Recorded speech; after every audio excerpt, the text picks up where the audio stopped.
Bismillahirrahmanirrahim. Assalamualaikum warahmatullahi wabarakatuh. Alhamdulillahirabbil alamin wa bihi nasta'in ala umuri dunya waddin. Wassalatu wassalamu ala asrofil anbiya'i wal mursalin sayyidina Muhammadin wa ala alihi wa sahbihi ajmain. Amma. Yang terhormat Bapak Dr. James Mansah selaku dosen pengampu mata kuliah agama dan etika, yang mudah-mudahan diberkahkan ilmunya dan juga diberkahkan milik sama rezekinya. Amin ya Allah rabbal alamin.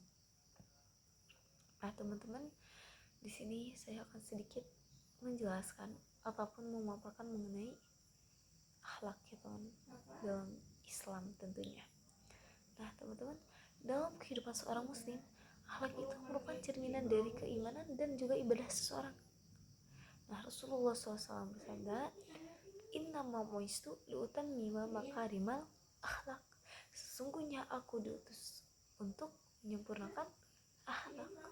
Nah, lalu apa itu akhlak dan bagaimana penerapannya dalam kehidupan sehari? Yuk mari kita bahas lebih dalam. Nah, teman-teman, akhlak itu berasal dari kata khuluq yang artinya karakter atau sifat. Nah, dalam Islam sendiri, akhlak bukan hanya sekedar etika, tetapi bagian dari iman. Al-Quran menyebut bahwa Nabi Muhammad sebagai teladan terbaik dalam akhlak, seperti dalam surat Al-Quran ayat 4 yang artinya, dan sesungguhnya engkau Muhammad benar-benar berbudi pekerti yang luhur. Nah, jadi teman-teman harus menjadikan Nabi Muhammad suri tauladan bagi kita, ya. Nah, selanjutnya yaitu jenis-jenis akhlak dalam Islam. Nah, ada beberapa jenis akhlak dalam Islam, diantaranya akhlak kepada Allah. Nah, seperti apa akhlak kepada Allah?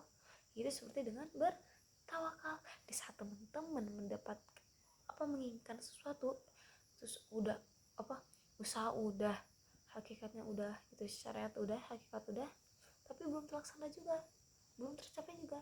Nah, teman-teman tinggal pasrahkan saja kepada Allah Subhanahu wa taala. Nah, itu dinamakan dengan tawakal. Nah, selanjutnya selain itu juga kita juga harus bersyukur, teman-teman.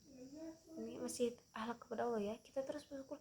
Jadi pada saat Allah memberikan nikmat kepada kita, memberikan rezeki kepada kita, memberikan kesehatan kepada kita, nah kita harus bersyukur. Sebab la in syakartum la zidannakum wa la in kafartum inna azabi lasyadid. Nah, teman-teman, jadi teman-teman kalau ingin nikmat yang bertambah, maka teman-teman harus bersyukur. Jikalau teman-teman misalkan mau mendapat azab, nauzubillah ya, teman-teman gak usah bersyukur, itu aja pilihannya.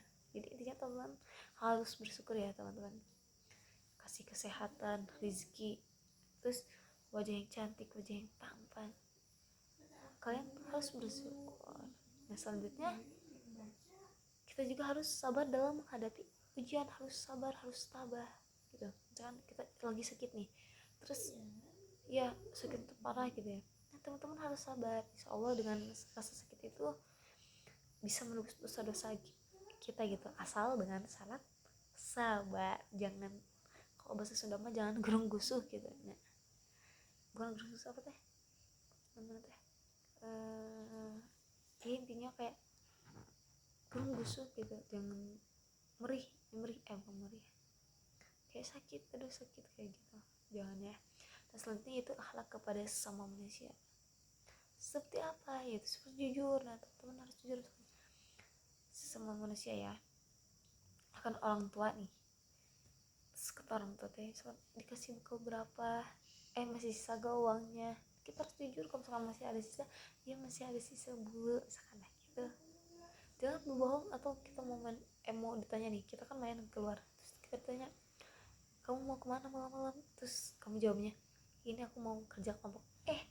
Padahal mah bukan kerja kelompok tapi main. Nah, itu nggak boleh. Kita tuh harus jujur gitu, sidik gitu ya.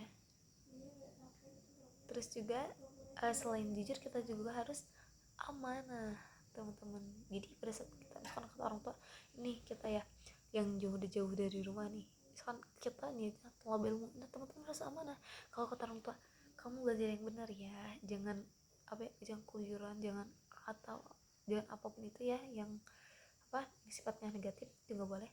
Nah kalian teman-teman laksanakan, oke? Ya kita harus amanah. Terus misalkan uang juga nih yang dikasih orang tua harus amanah kita ya.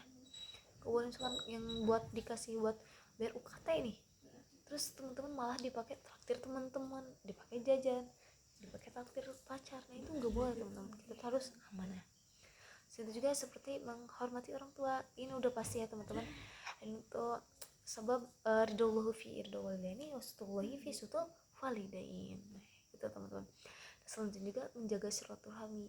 Nah ya teman-teman, kita terus menjaga silaturahmi sebab dalam kitab Mutarul Hadis kalau gak salah, kalau orang yang menjaga silaturahmi itu dapat tulu'il umur, dapat memanjangkan umur. Maksud panjang umur di sini itu kayak berkah gitu ya teman-teman, kayak iya gitu.